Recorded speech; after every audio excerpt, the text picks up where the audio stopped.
Good day ka farm boy, araw ng Sabado ngayon at nandito ulit tayo sa farm. So may mga daladala akong mga supply.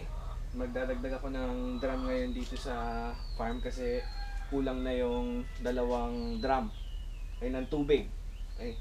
Tapos may dala din akong mga feeds ngayon, re-restock ako para sa isang linggo.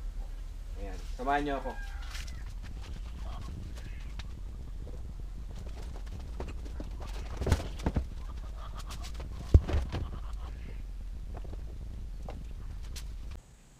Time check pala, no, alas 4 na ng hapon. Nakapagpakain na ako kaninang umaga sa layer house natin at saka sa grower house. Ngayon naman, nagdala ako ng feeds.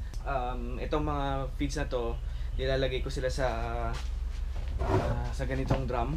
Kasi itong storage namin, medyo open pa siya. Kaya baka makapasok yung mga pusa or mga aso, baka sirain nila yung feeds or kainin nila or mabutas nila. Kaya nilalagay ko dito sa drum para at least kahit papaano secure naman, hindi nila mabubuksan ito.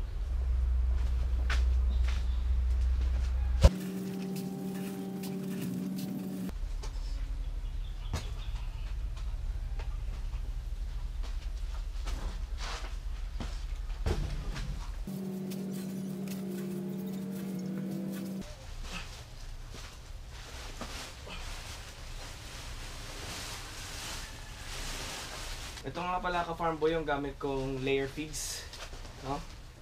Premium layer 1 feeds ng San Miguel.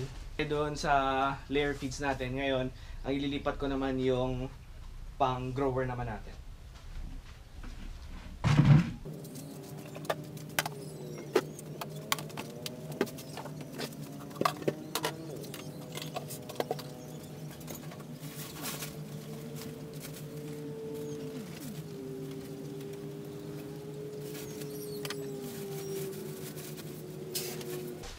At para naman sa mga pullets or doon sa mga 14 weeks old na mga pullets, ang gamit ko naman Integra 3000.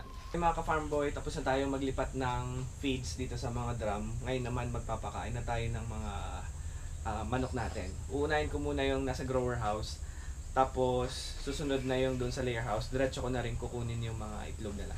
So, kita tayo ulit mamaya.